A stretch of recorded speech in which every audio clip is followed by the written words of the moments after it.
ये SSB related है, मैं भेज दूंगी इसकी पीडीएफ। हाँ मतलब पीडीएफ रोज जाती है, आपको मैं बुक दे दूंगी मेरी, उससे आप लिख लेना।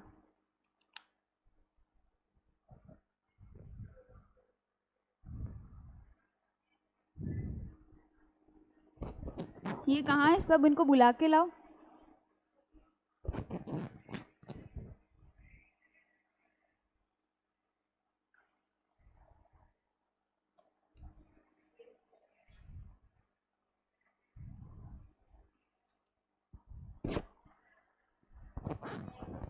कमिंग।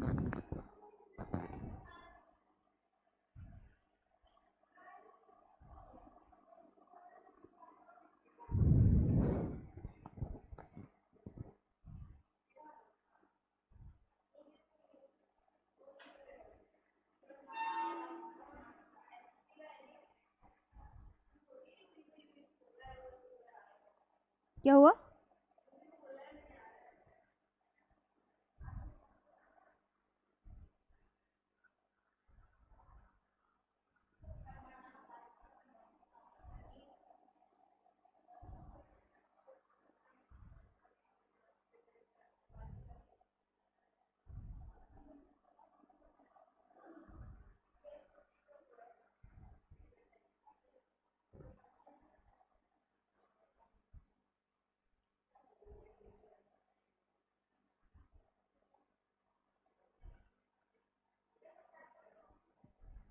लेकिन बच्चे टोटल सब आ जाए उसके बाद करते हैं, वो हमेशा मतलब क्लास होती है बाद में ही आते हैं जिसका में।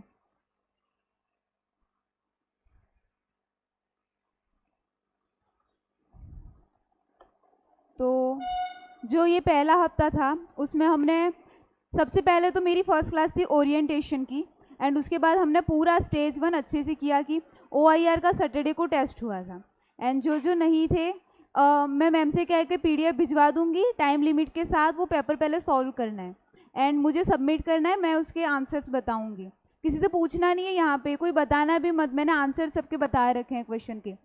जो वर्बल रीजनिंग है वहाँ पे आपको 11 मिनट लेने हैं पूरा टेस्ट पेपर करने के लिए, एंड जो नॉन वर्बल रीजनिंग है 4 पेज की PDF आएगी, उसमें आपको लेने हैं 4 मिनट पूरा करने के लिए आंसर। ठीक है, तो कल तक मुझे जमा करा देना। आप दोनों ही नहीं थे, बाकी सब तो थे। ठीक है, और एंड बाकी भी जो NDA के हो, मतलब 1-2 और आते थे ना यहाँ पे, उनको भी कह देना जो एबसेंट थे OIR में। एंड OIR को लेकर डाउट्स क्लियर हो गए, एंड टाइम टू टाइम मैं कुछ और PDF भी भेजूंगी जिसकी प्रैक्टिस हम करते रहेंगे। और PPTT की बात है कि मैं बता रही थी कि वो अबाउट द स्टोरी वगैरह नहीं लिखना है, एंड आपने कहा था कि हेमंत भैया ने ना बोला था। सो इसमें क्या है पता है, PPTT में आप कुछ भी लिखो आपका चेक नहीं होगा, आप लिखा हुआ चेक नहीं होता है, आप बोलते हो तब आपको पूरा मतलब एक्सप्लेन करना होता है कि इतने नंबर ऑफ कैरेक्टर है वगैरह। लेकिन PPTT में आपको वो बॉक्स दे रखा होता है, तो आप अगर ना लिखो तो वो आपका टाइम सेव करेगा, क्योंकि आपने बॉक्स में ऑलरेडी नंबर ऑफ कैरेक्टर, उनका जेंडर, उनका एज, मतलब मूड वगैरह लिखा है। एंड टेट में मतलब अब PPTT में चलो फिर भी आपको 1 मिनट एक्स्ट्रा मिलता है इन्फॉर्मेशन लिखने के लिए, तो आप ऊपर लिख दोगे तो भी चल जाएगा। लेकिन टेट में मतलब कि जो थेमेटिक अपरसेप्शन टेस्ट, साइक टेस्ट में फर्स्ट टेस्ट होता है, उसमें आपको नहीं लिखना है, ये मैं कह रही हूँ, क्योंकि आपका टाइम वेस्ट होगा। आपको अपने माइंड में सोचना है कि इतने नंबर ऑफ कैरेक्टर्स है, सारे कैरेक्टर्स को यूज़ करना है, बैकग्राउंड में भी कुछ चीज़ें हो दिख रही है तो उसे अपनी स्टोरी में यूज़ कर लेना है। लेकिन वो सब लिखने में टाइम वेस्ट नहीं करना है, सीधे आपको कैरेक्टर का नाम लिखना है, उधर से शुरू करना है। एंड फिर जो PPTT के ग्रुप डिस्कशन के बाद लीडर नॉमिनेट किया था, एंड उन्होंने नरेट करने से पहले इंट्रोडक्शन दिया था, वो भी शायद जो पहले सर रहे थे उन्होंने ही बताया होगा, तो वो सही चीज़ थी। आपने इंट्रोडक्शन ज़्यादा लंबा खींच लिया, पर इतना लंबा नहीं खींचना है। आप दे सकते हो कि थैंक यू फॉर नॉमिनेटिंग मी, या I am representing my group, thank you for giving me this opportunity, उससे ज़्यादा नहीं, फिर सीधे आपको ग्रुप स्टोरी नरेट करनी है। तो कुछ चीज़ें मानने की है, कुछ चीज़ें आपको नए तरीके से करनी होगी। एंड अब हम चलते हैं स्टेज 2 की तरफ, साइक टेस्ट। तो जो AFS भी होती है, जो एयरफोर्स वाले होते हैं, उनका साइक टेस्ट शाम को ही होता है, और जो नेवी और आर्मी वाले होते हैं उनका साइक टेस्ट दूसरे दिन होता है। तो पहले आपका स्टेज 1 होगा, उसके बाद आपके डॉक्यूमेंटेशन वगैरह होता है, PI की फॉर्म भरवाते हैं आपसे, PIQ फॉर्म 3 भरवाते हैं आपसे, वो साइक के पास भी जाएगा, GTO के पास भी जाएगा, इंटरव्यूइंग ऑफिसर के पास भी जाएगा। फिर एयरफोर्स वालों के लिए मतलब स्पेशली कि उनको एडवाइस दी जाती है कि सो जाओ, लेकिन बच्चे क्या है नए नए मिले तो आपका नाम क्या है वगैरह वगैरह पूछने में बिजी रहते हैं। सो ये सब नहीं करना है। साइक टेस्ट के पहले आपको अच्छे से रेस्ट लेना है, क्योंकि आपका मतलब जो साइक टेस्ट होता है ना, आपको लिखना है लगातार 3 घंटे अपने बारे में, अपनी लाइफ के बारे में। जो आप स्टोरी लिख रहे हो वहाँ पे भी कहीं ना कहीं आप खुद को ही जोड़ रहे हो उस कैरेक्टर से, कि कहीं ना कहीं वो आप अपने बारे में ही बता रहे हो। सो आपको उससे पहले प्रॉपर रेस्ट की ज़रूरत है। सो उस टाइम को वेस्ट मत करना। स्पेशली एयरफोर्स वाले अगर नींद निकालने को बोला है तो नींद निकालो उस वक्त, मतलब इंट्रोडक्शन वगैरह मत करो, बाकी के 4 दिन पड़े तब इंट्रोडक्शन करते रहना। एंड आर्मी नेवी तो ठीक है, दूसरे दिन शुरू हो रहा है। अब साइक टेस्ट का रीज़न मैंने फर्स्ट डे ही बोला था कि जो वर्ल्ड वॉर 2 में अचानक से जर्मनी जो था उसने बहुत अच्छी सेना तैयार कर ली। तो जर्मनी की सेना देश की बड़ी बड़ी सेनाओं पे भारी क्यों पड़ रही थी? क्योंकि उन्होंने ना सिलेक्शन प्रोसेस में साइक टेस्ट इंक्लूड किया था। उन्होंने इस तरीके से अपनी सेना का सिलेक्शन किया था कि वो लोग ऑलरेडी माइंड से लीडरशिप के काबिल थे। तो इसका एडमिनिस्ट्रेटिव रीज़न होता है एंड आउन आइडियाज साइक टेस्ट। तो पहले तो ये जो स्टेज 2 है, स्टेज 1 ना मतलब जो स्टेज 1 मतलब कि ऐसा है कि ये डिफाइन नहीं करता आप में क्वालिटीज़ हैं या नहीं है। स्टेज 1 में आपको ज़्यादा प्रॉपर इंसाइट भी नहीं मिलती। बाई चांस आप स्टेज 1 में आउट हो जाओ तो आपको पता नहीं चलेगा कि आपको किस रीज़न से आउट किया गया, आपको इतना नहीं पता चलता है। पर जब आप कॉन्फ्रेंस आउट होते हो तो आपको अच्छा खासा पता चल जाता है कि आपने कहाँ कहाँ गलती की, क्या क्या गलती की। तो ये जो है ये 3 चीज़ का मेल है, मनसा वाचा और कर्मणा। अब जो वचन है वो इंटरव्यू में सामने बैठे हैं इंटरव्यूइंग ऑफिसर एंड आपको बोलना है। आपको अपने जो आप जो बोलते हो ना डेली लाइफ में भी उस पर भी ध्यान रखना है। बहुत बार ना हम मजाक में कुछ भी बोल लेते हैं, हमको पता नहीं होता है। मान लो हम खुद का ही मजाक उड़ाते हैं, मैं तो फालतू इंसान हूँ, अरे क्या पढ़ना। अगर आप पढ़ते हो तो एक्सेप्ट करो उस चीज़ को, मैं पढ़ता हूँ। अगर आप ने कुछ गलती की तो उसको एक्सेप्ट करो, मतलब आप जो अंदर से मन में हो वही चीज़ एक्सप्रेस करना सीखो, आपको जेन्युइन बनना है। सो ये होता है इंटरव्यू का। आप जो बोलते हो उस पर थोड़ा कंट्रोल रखा करो। ऐसा नहीं हो कि वहाँ पे इंटरव्यूइंग ऑफिसर के सामने जाके फ्लो में आप बहुत कुछ बोल जा रहे हो एंड फिर वो आपके लिए नेगेटिव साबित हो जाए। और GTO एक्शन देखता है, आपको पूरा ग्रुप देगा उसमें एंड आपको अलग अलग एक्शन करने होंगे। आपको स्टेमिना दिखाना होगा उसके अंदर ऑब्स्टेकल पार करके, उसके बाद आपको उसके अंदर लिखना भी है, आपको प्रॉब्लम्स भी सॉल्व करनी है। GTO टेस्ट मतलब इन सारे टेस्ट में से सबसे बड़ा है, मतलब 9 टास्क होते हैं इसके अंदर। बट ये तीनों जो है ना इनकी वैल्यू बराबर है, कितने भी नंबर ऑफ टास्क हो, तो किसी भी टास्क को कम नहीं लेना है। और साइक टेस्ट में बस लिखना है आपको। तो सबसे इजी क्या है, इंटरव्यू और साइक टेस्ट में लिखो बैठे बैठे 3 घंटे आराम से, एंड इंटरव्यू में आराम से 1-1.5 घंटा आपसे वो सवाल पूछेगा उसका जवाब देना है। सो 2 टेस्ट तो आप आराम से क्लियर करते हो। वो मैं आगे बताऊंगी कि थैमेटिक अपरसेप्शन टेस्ट होता है, उसके बाद वर्ड एसोसिएशन टेस्ट होता है, उसके बाद होता है SRT situation reaction test and उसके बाद SD। ये प्रॉपर 3 घंटे नहीं है, मैं बताती हूँ। सो अब ये 4 टेस्ट है। टेट क्या होता है, इसके अंदर आपको टोटल 12 स्टोरीज बनानी होती है। 12 स्टोरीज मतलब 1 बाय 1 आपको पिक्चर शो होगी 30 सेकंड के लिए, 4 मिनट का टाइम मिलेगा कि इस पर स्टोरी बनाओ, फिर वो एकदम से दूसरी पिक्चर आ जाएगी। तो जब टिप यू करके आवाज़ आती है जब नई पिक्चर आती है। सो इसमें आपको 11 तो पिक्चर दी होगी, जो लास्ट होगी वो ब्लैंक पिक्चर होगी। तो मैं आपको बताऊंगी कि ब्लैंक पिक्चर के लिए क्या क्या रिक्वायरमेंट है। कल आपको ब्लैंक पिक्चर लिख के लानी है, ठीक है, याद रखना, ये कोई भी भूलना नहीं चाहिए। मतलब कि ब्लैंक पिक्चर पे आपको स्टोरी लिखनी है। समझ नहीं आया, मैं फिर से करती हूँ एक्सप्लेन। आपको जब टेट होता है 11 पिक्चर्स मिलती है एंड जो 12वीं पिक्चर होती है वो पिक्चर नहीं होती, वो सिर्फ ब्लैंक स्लाइड होती है, मतलब वाइट पत्ता होता है, उसमें आप कोई भी स्टोरी बना सकते हो। सो जो मैक्सिमम बच्चे होते हैं वो प्रिपेयर्ड होते हैं ये ब्लैंक पिक्चर के लिए कि क्या स्टोरी बनाएंगी। ये स्टोरी मतलब हमारे PIQ फॉर्म से रिलेटेड होनी चाहिए कुछ, एंड बेस्ट मतलब पहले से प्रिपेयर्ड स्टोरी होती है। जो इसके अंदर क्या है पता है, 2 चीज़ें प्रिपेयर्ड होती है, एक तो SD और एक ब्लैंक पिक्चर पे स्टोरी। ब्लैंक पिक्चर पे स्टोरी पहले से प्रिपेयर करके जाना है, और SD मतलब सेल्फ डिस्क्रिप्शन टेस्ट। इसमें आपके parents opinion, teachers opinion, friends opinion, आपका खुद का ओपिनियन, आप खुद को कैसे देखना चाहते हो, ये सारी चीज़ें आपको पहले से तैयार करनी है कि आपको अपने पेरेंट्स से बात करनी है कि आपको मुझ में क्या अच्छाइयाँ नज़र आती है, क्या बुराइयाँ नज़र आती है। आपको अपने दोस्तों से बात करनी है, आपको अपने टीचर से भी पूछ सकते हो आप। यहाँ पे आपके इतने टीचर्स हैं एनडी रिलेटेड। तो सो एसडी आपको पहले से प्रिपेयर करनी है, मैंने बोला भी था पहले, लेकिन आज के लिए तो ब्लैंक स्टोरी तैयार करो। ये एसडी का टास्क मैं किसी और दिन दूंगी। एंड मैं सोच रही हूँ सैटरडे तक पूरा साइक टेस्ट होगा। सो इस बीच में सारे साइक टेस्ट को लेके जो डाउट्स वगैरह है क्लियर हो जाएंगे।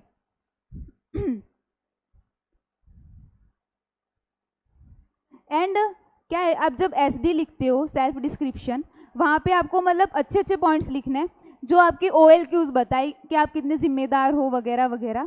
पर जो आप अपनी वीकनेसेस लिखोगे वो इतनी भारी भरकम नहीं होनी चाहिए। मतलब कि छोटी मोटी गलतियाँ, अब अब 17-18 साल का इंसान छोटी मोटी गलतियाँ कर सकता है। बड़ी बड़ी मतलब जो डायरेक्ट आपकी OLQs पे क्वेश्चन करे, ऐसी चीज़ें नहीं लिखनी है।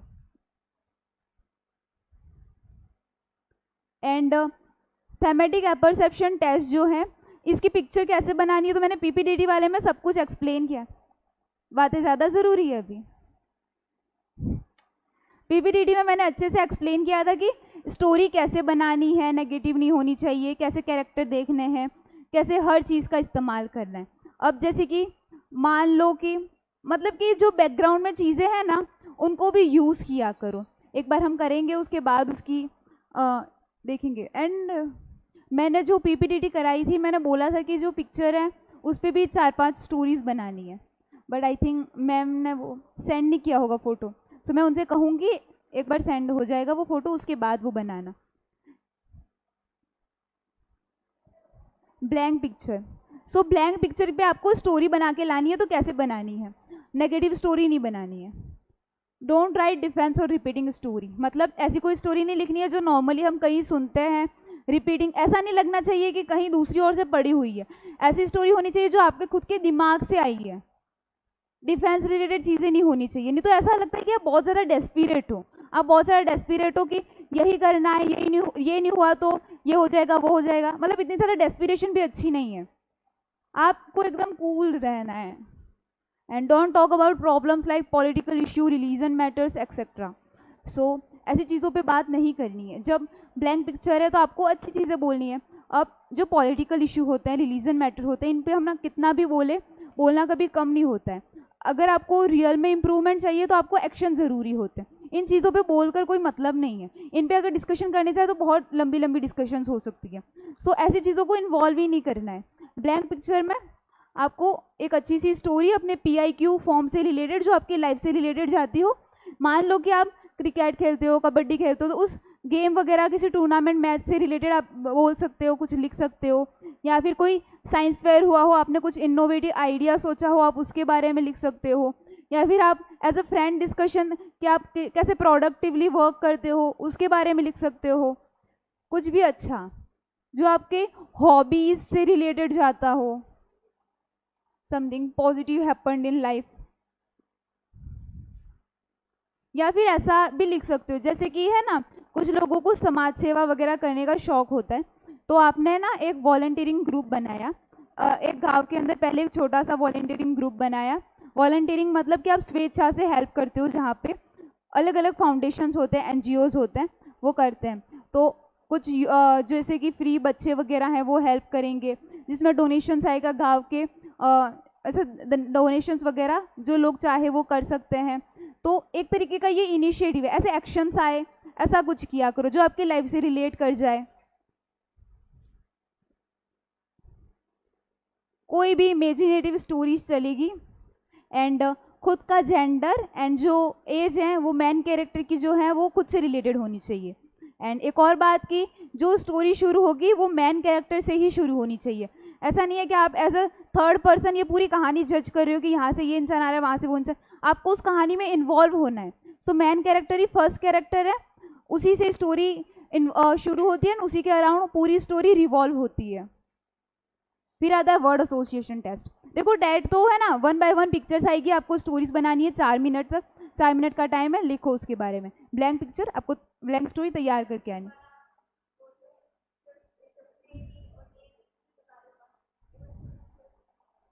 पिक्चर्स तो हर बार अलग आती है। ब्लैंक मीन्स एकदम ब्लैंक यार, कुछ नहीं है। अपने मतलब अपनी मर्जी से आपको कुछ भी बनाना है, इसमें आपको पिक्चर नहीं आएगी, ऐसा है। ब्लैंक में मतलब कोई पिक्चर नहीं आ रही है, ब्लैंक में मतलब कुछ नहीं आएगा। ये ब्लैंक पिक्चर को लेकर अभी भी डाउट है? ठीक है ना, अगर हो तो कह दिया करो, इसलिए मैं सॉल्व कर दिया करूंगी, ठीक है। वेट वर्ड एसोसिएशन टेस्ट, इसमें 60 वर्ड्स होते हैं, 15 सेकंड का टाइम होता है। 15 सेकंड में, जैसे कल OIR में आप लोग कर रहे थे कि टाइम नहीं है टाइम नहीं है टाइम नहीं है, इसमें भी यही होगा। साइक टेस्ट में सारे टेस्ट ना टाइम कम पड़ जाता है।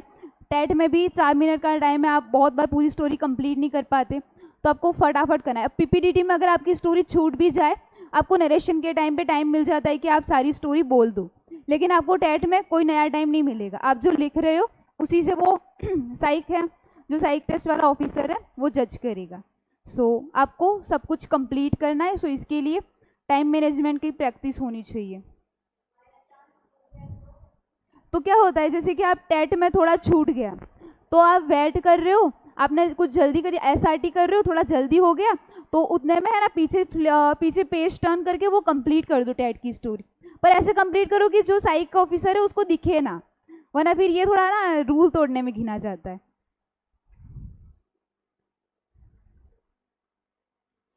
Quality prefers over quantity, quality जो है वो ज़्यादा मैटर करती है क्वांटिटी। मतलब ऐसा नहीं है कि आप कुछ भी कचरा लिखे जा रहे हो, आपको जो लिखना है वो अच्छा लिखना है, ऐसा कि आपकी क्वालिटी शो करें। टाइप ऑफ रिस्पॉन्सेज, तो कौन से रिस्पॉन्सेज अनएक्सेप्टेबल होते हैं और कौन से एक्सेप्टेबल होते हैं वेट में वो देखते हैं। ब्लेम नहीं करना है किसी को, मतलब कि मान लो कि पॉलिटिक्स आ गया तो आप लिख रहे हो कि now days politics is all criminalised, या ऐसा, मतलब ऐसा ब्लेमिंग वगैरह नेगेटिव नहीं जाना है। Prejudice biased responses, negative attitude toward others and personal responses. I word का जितना आप यूज़ ना कर पाओ उतना बेटर है।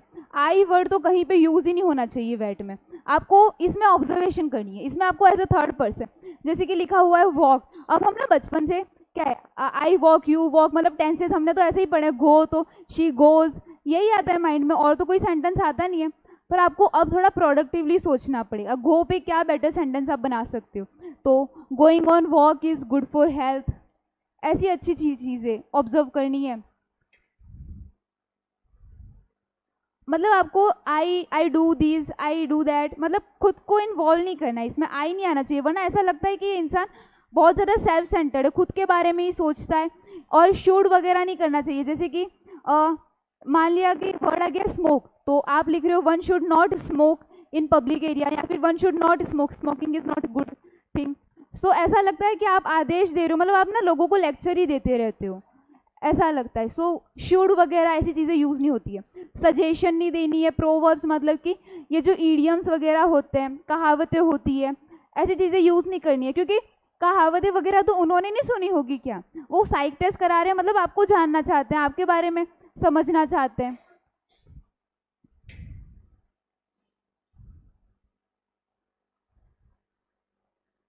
जो पर्सनल रिस्पॉन्सेज जहाँ पे आप आई वर्ड यूज़ कर देते हो, वो ना बताता है कि लिमिटेड सोशल अवेयरनेस, आपको, आप लोगों से ज़्यादा घुलते मिलते नहीं हो, लो इंटेलिजेंस है।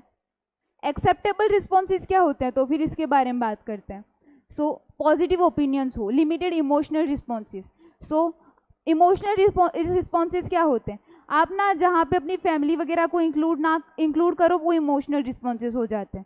सो आपको एज अ फ्रेंड, मतलब आप हेल्प की बात भी कर रहे हो तो अनजान लोगों की हेल्प करने की बात करो, क्योंकि फैमिली के लिए तो हर कोई करता है, ये कोई बड़ी बात थोड़ी है। सो इमोशनल रिस्पॉन्सेज नहीं देखने। फैक्चुअल चीज़ें, अब बहुत सारी चीज़ें ना नेगेटिव होती है, तो वहाँ पे आप फैक्चुअल चीज़ें लिख सकते हो, लाइक आपके सामने आ जाए विजिट, तो PM Modi visited Ukraine some days ago, ऐसी, मतलब आपको न्यूज़पेपर रिलेटेड इन्फॉर्मेशन होगी तो आप इजीली ये चीज़ें कर पाओगे।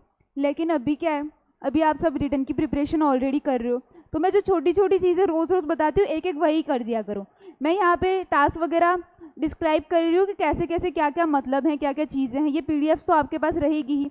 अब ब्लैंक पिक्चर तो आपको ब्लैंक स्टोरी बनानी है, लेकिन लॉन्ग टर्म में आपको क्या करना है, लॉन्ग टर्म में आपको सबसे पहले तो अपनी इंग्लिश सुधारनी है, उस दिन मैंने पीपीटीटी में भी देखा कि इंग्लिश में मतलब कम्युनिकेट नहीं कर पा रहे हो, एंड कॉन्फिडेंस में कमी है, जीडी में कमी है, सो वो सुधारो। अभी लॉन्ग अपने पास अच्छा खासा टाइम है। ये ना आपकी रिस्पॉन्सिबिलिटी दिखाता है, आप कितने टाइम से मतलब डिफेंस ज्वाइन करने का सोच रहे हो, एंड आपको पता भी है सिलेक्शन प्रोसेस। अब अनफॉर्चुनेटली एसएसबी में ऐसा ही होता है कि इंग्लिश को इतनी प्रायोरिटी दी गई है, तो आपको एज ए रिस्पॉन्सिबल पर्सन उस नई लैंग्वेज को सीखना होगा, क्योंकि आप एनडीए में भी जाओगे आपको नई नई लैंग्वेज सीखनी पड़ती है। एंड कैसे सीखनी है उसका तो मैंने वे बताया था, कुछ पढ़ना शुरू करो, कुछ बोलना शुरू करो, कुछ सुनना शुरू करो इंग्लिश में। एंड इसमें आपको टाइम मैनेज करते हुए 55 से 60 जो रिस्पॉन्सेज अगर आपके आ जाए, मतलब अच्छा रिस्पॉन्स है, आपने अच्छे खासे आंसर अटेम्प्ट किए, आपने अच्छे खासे वर्ड अटेम्प्ट किए। Don't use templates, don't do over practice for TAT. And जब आप टेट की प्रैक्टिस करो तो आपको ओवर प्रैक्टिस नहीं करनी है। आप क्या है पता है, पिक्चर्स देखते हो तो पिक्चर क्या है, रिपीटेड होती है, वो कुछ नया थोड़ी बना रहे बार बार। वो कहीं ना कहीं एसएसबी में गए हुए बच्चों ने देखा, उन्होंने बाहर आके बताया, या फिर वही पिक्चर्स एसएसर्स जो थे उन्होंने देखी, उन्होंने ही बाहर जाके बताई, तो नई पिक्चर्स नहीं होती, वही चीज़ें रिपीट होती है। अब आप जब ओवर प्रैक्टिस करते हो तो आपके माइंड में वही स्टोरी आती है जो पहले बनाई थी या फिर आपने कहीं सुनी थी, तो नया आइडिया नहीं आ पाता आपके माइंड से, आपका माइंड उस वक्त एक्टिव नहीं हो पाता फिर, सो वो आपके बारे में फिर बता नहीं पाता। सो आपको टेट की ओवर प्रैक्टिस नहीं करनी है। आपको टेट की प्रैक्टिस कैसे करनी है, एक पिक्चर दिखेगी उसके ऊपर आपको 4-5 स्टोरीज बनानी है, ऐसे ही प्रैक्टिस करनी है। ऐसा नहीं करना है कि 4-5 पिक्चर दिखी तो हर पिक्चर पे एक स्टोरी बना दी। आपका माइंड इस तरीके से होना चाहिए कि आप एक पिक्चर पे 4-5 स्टोरीज बना सको। इसलिए जब आपके माइंड में कुछ ना आए तो आप कम से कम एक स्टोरी तो बना ही लोगे उस पर।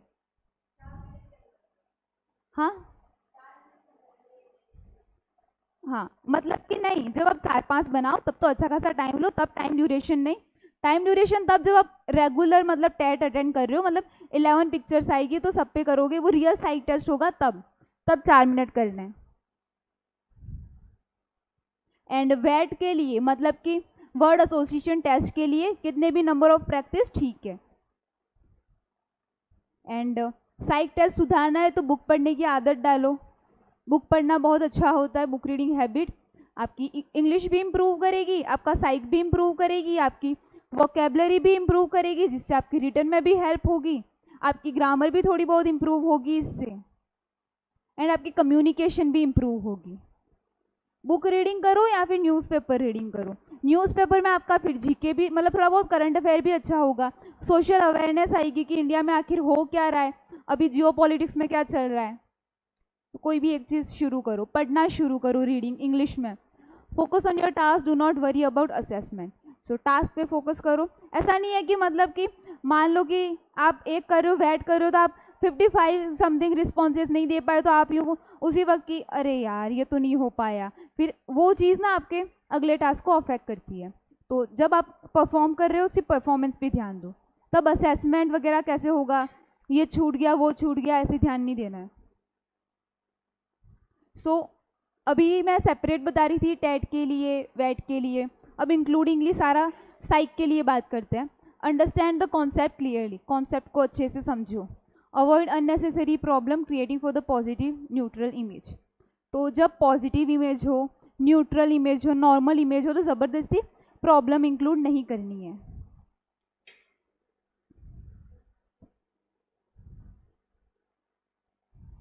Avoid making opposite gender as a hero, खुद के जेंडर को ही एज ए हीरो बनाना है। एंड जो पिक्चर में दिख रहा है उसको अवॉइड करके कुछ नया नहीं बनाना है अपने माइंड से, जो पिक्चर में दिख रहा है उसके ऊपर ही स्टोरी बनानी चाहिए। Every story should have a purpose. अब ऐसा नहीं है कि आए खाया पिया बात की, मान लो 2-3 लोग बता रहे हैं पिक्चर में कि बात कर रहे हैं, तो आप आए खाया पिया बात की और बात खत्म। कुछ पर्पस होना चाहिए। अगर वो डिस्कस भी कर रहे हो तो कुछ बेटर डिस्कस कर रहे हो जिसका कुछ कंक्लूजन निकले, जो सोसाइटी को थोड़ा पॉजिटिवली अफेक्ट करे, जो डिस्कशन एक्शन में कन्वर्ट हो, ऐसी डिस्कशन होनी चाहिए। अपनी स्टोरी का कुछ, अब पर्पस का मतलब लोग क्या समझ रहे थे, प्रॉब्लम सॉल्व कर रहे हैं, तो वो ज़बरदस्ती भी प्रॉब्लम इंक्लूड करने लग जाते हैं। ऐसा नहीं है, पर्पस मतलब कि पॉजिटिवली भी बहुत सारे पर्पस हो सकते हैं। ओके, एंड OLQs नहीं लिखने, मतलब कि बहुत सारे बच्चे हैं ना, अब मेन कैरेक्टर को डिफाइन करते हैं, मेन कैरेक्टर को कैसे, तो Ram is a 18-year-old boy, he is very responsible guy, he is very sharp, he is very talented, he is this. So ऐसा नहीं करना है कि आप मेन कैरेक्टर की तारीफ किए जा रहे हो या फिर OLQs लिखे जा रहे हो। ही is very socially adaptable, he is very cooperative, he has strong stamina. आपको ऐसे डायरेक्टली वो वर्ड यूज़ नहीं करना है, आपको उसके एक्शन ऐसे बताने हैं जिससे पता चले कि उसके अंदर वो OLQ हैं। SD में भी ऐसे ही करना है कि आपको ऐसा एग्जाम्पल देना है जिससे लगे कि आप में वो ऑफिसर लाइक क्वालिटी है। आपको डायरेक्टली उस ऑफिसर लाइक क्वालिटी का नाम नहीं बोलना है। Action depend on level of idea out of routine. Conclusion should always, and conclude आपको पॉजिटिवली करना है। हर चीज़ लास्ट में सब कुछ अच्छा हो जाना चाहिए, अंत भला तो सब भला। एंड प्रैक्टिस कैसे करनी है इसकी, 10 different sentences on same word, 4 to 5 different stories on same pic. एक सेम पिक्चर पे 4 से 5 स्टोरीज बनानी है, एक सेम वर्ड पे 9 से 10 वर्ड बनाने हैं, सेंटेंस बनाने हैं। जो आइडिया, जो भी स्टोरी अगर आप बना रहे हो एंड अगर वो आपकी पिक्चर से रिलेट नहीं कर रही है तो ऐसा माना जाएगा कि आपने पहले कहीं पढ़ी थी, आपने वही चिपका दी है। यहाँ पे आपने कुछ सोचा नहीं है, आपने पिक्चर को ऑब्जर्व भी नहीं किया है। सो आपको ऐसा नहीं करना है, आपको अच्छे से ऑब्जर्व करना है, फिर नई स्टोरी बनानी है। ऐसा नहीं है कि कहीं से सुनी सुनाई स्टोरी आपने बता दी। Work on weak areas is sufficient to clear psych test. तो पहले एक बार साइक टेस्ट होगा, उसके बाद आपको पता चलेगा कि आप कहाँ कहाँ वीक हो, उस वीक एरिया पे धीरे धीरे वर्क करोगे। अब साइक टेस्ट ऐसा है कि आप भले कितना भी छिपाने की कोशिश करो, कहीं ना कहीं वो आपकी मेंटलिटी को जज करता है। तो वो जो साइक टेस्ट है वो एक तरीके का थेरेपिस्ट है, आप जो नहीं बोलते वो भी समझ लेता है। तो ऐसा ही कि आप में अगर बुरी क्वालिटीज़ भी हैं तो उन पर वर्क करो, टाइम के साथ उन्हें इम्प्रूव करो। ऐसा नहीं है कि मेरे पास ये वीकनेस है तो ये मैं इंटरव्यू में बोलने के लिए काम आएगी, इसको रहने देते हैं। उन वीकनेसेस को धीरे धीरे कम करो, उन पे काम करना शुरू करो। एंड गूगल तो देखना ही नहीं है स्टोरीज के मामले में, गूगल से प्रैक्टिस नहीं करनी है क्योंकि गूगल पे तो हर कोई इंसान कुछ भी डाल देता है। एंड इसकी प्रैक्टिस कैसे करनी है, मतलब कि रीडिंग जो है ना आपके साइक टेस्ट को बहुत अच्छे से अफेक्ट करती है। 5 दिन तक रीडिंग करो, एक दिन राइटिंग करो एंड एक दिन असेसमेंट। मैंने ये भी बताया था कि डायरी राइटिंग किया करो, ये चीज़ बहुत अच्छी होती है। स्टोरी कंप्लीट होनी चाहिए, बुक पढ़नी शुरू करो, डायरी राइटिंग शुरू करो। एंड यही कि पेरेंट्स, सिबलिंग, रिलेटिव वगैरह को इंक्लूड मत किया करो, वो आपको आपकी इमोशनल साइड बताता है। सिचुएशन रिएक्शन टेस्ट, ये है तीसरा टेस्ट। तो आप जब इसका सॉल्यूशन दोगे तो वो पास्ट टेंस में जाना चाहिए। मतलब कि आपको कुछ भी सिचुएशन दी गई है तो फिर बच्चे के विल, करेंगे जो है ना वो प्रोबेबिलिटी बताता है, शायद करेंगे, गारंटी नहीं है कि कर दिया है। सो पास्ट टेंस में करते हो वो ज़्यादा बेटर लगता है।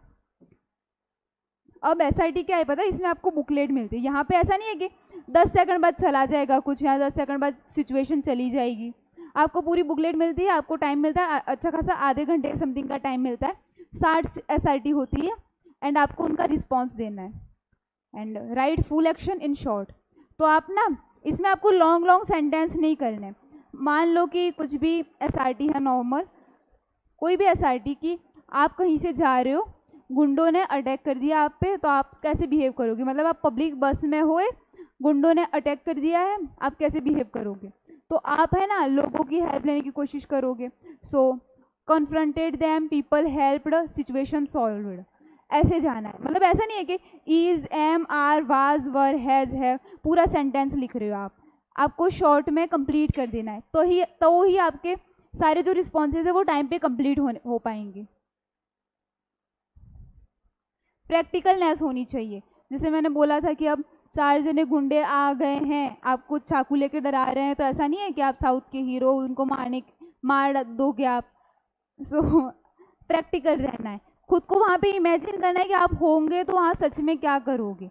एंड आप कुछ अच्छा भी सोच सकते हो। ऐसा नहीं है कि अब मैंने बोला कि वहाँ से भागना है तो आप भागोगे ही। इमेजिन करने को तो आप कुछ भी इमेजिन कर सकते हो। आपने ये इमेजिन कर लिया कि वहाँ पे तभी पुलिस आ गई एंड उन लोगों को पकड़ लिया।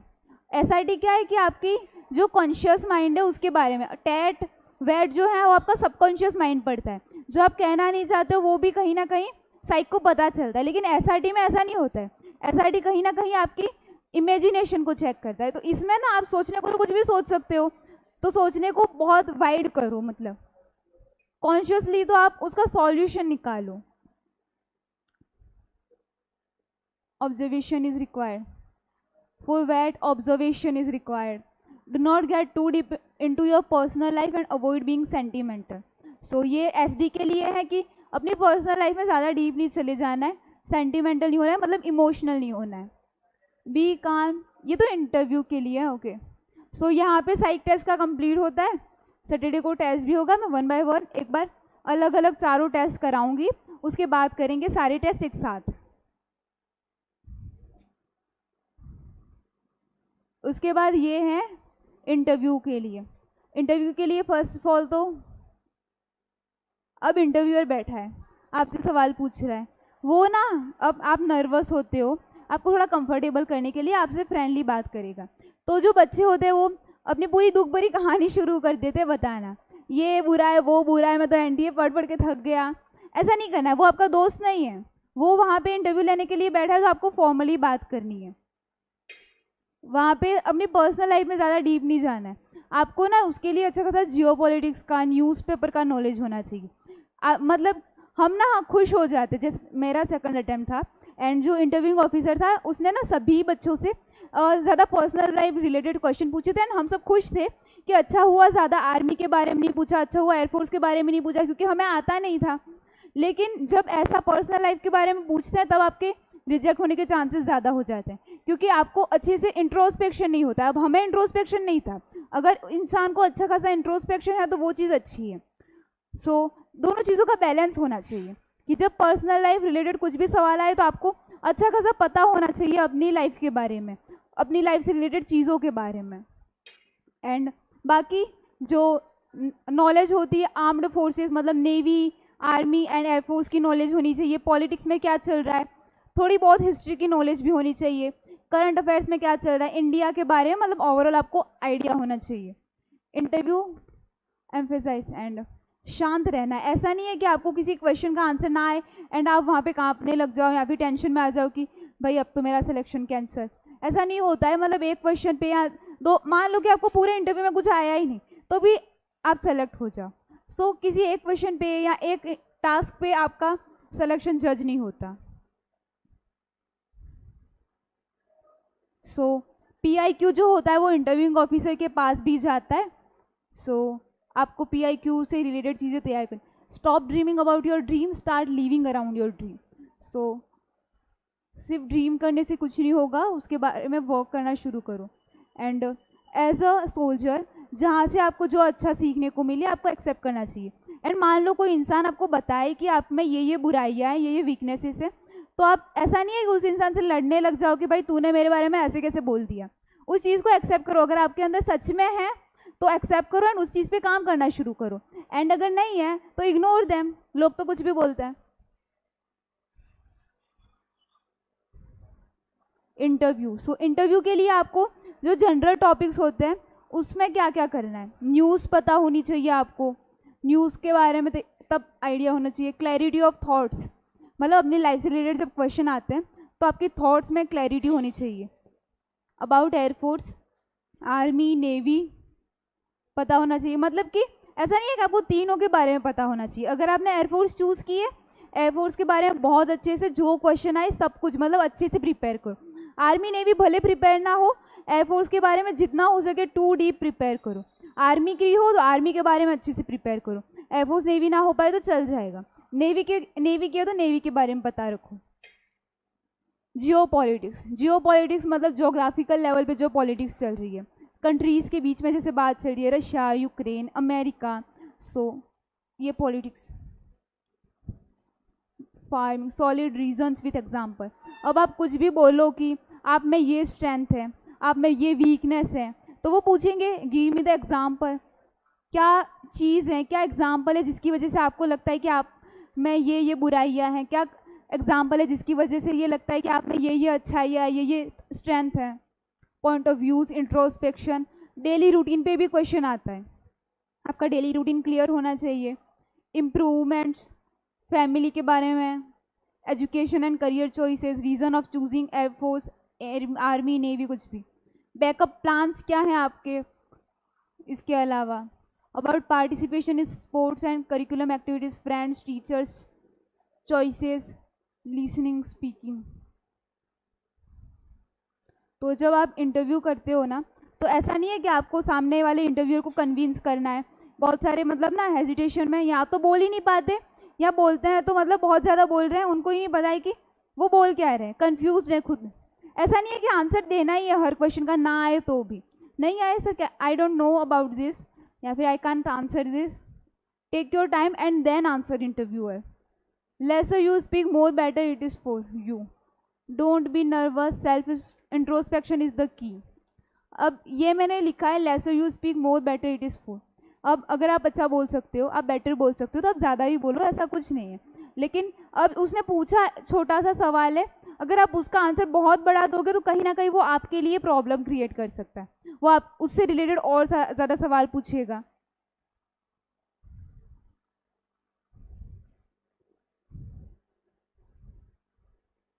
With help of PIQ form and diary. Introspection कैसे होगा? इंट्रोस्पेक्शन थोड़ा लॉन्ग टर्म प्रोसेस, आपको धीरे धीरे इंट्रोस्पेक्शन होता है। रोज खुद से एक सवाल पूछो एंड उसका एक जवाब दो, कुछ भी। With help of PIQ form and diary की हेल्प से। Please do not bother about what is the good answer and what is bad answer. There is nothing like good thing and bad thing. मतलब कि पूरी SSB में ऐसा नहीं है कि कोई मार्किंग हो रही है कि ये स्टोरी गुड है, ये स्टोरी बैड है। हर स्टोरी स्टोरी होती है। ऐसा नहीं है कि ये आंसर गुड है, ये आंसर बैड है, ये डैड गुड है, ये बैड गुड है। सब कुछ ठीक है। Give genuine answer, genuine reasons, whatever the true, say it. Do not desire to convince interviewing officer.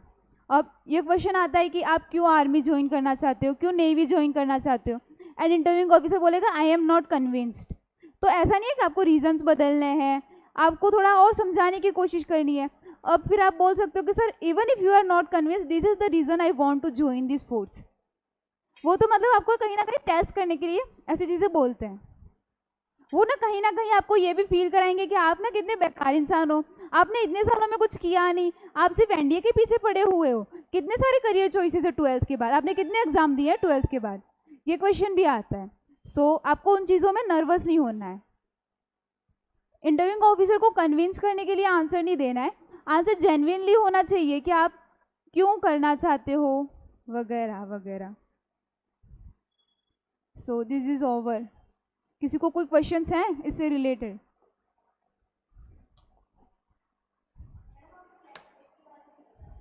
Lecture 8 group task में आएगा। ग्रुप टास्क में पूरे जो 9 टास्क हैं वो मैं आराम से बताऊंगी। पहले साइक टेस्ट करते हैं, फिर इंटरव्यू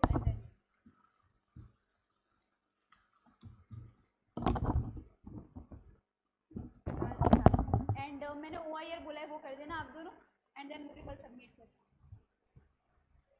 और कुछ किसी को कोई डाउट? जय हिंद।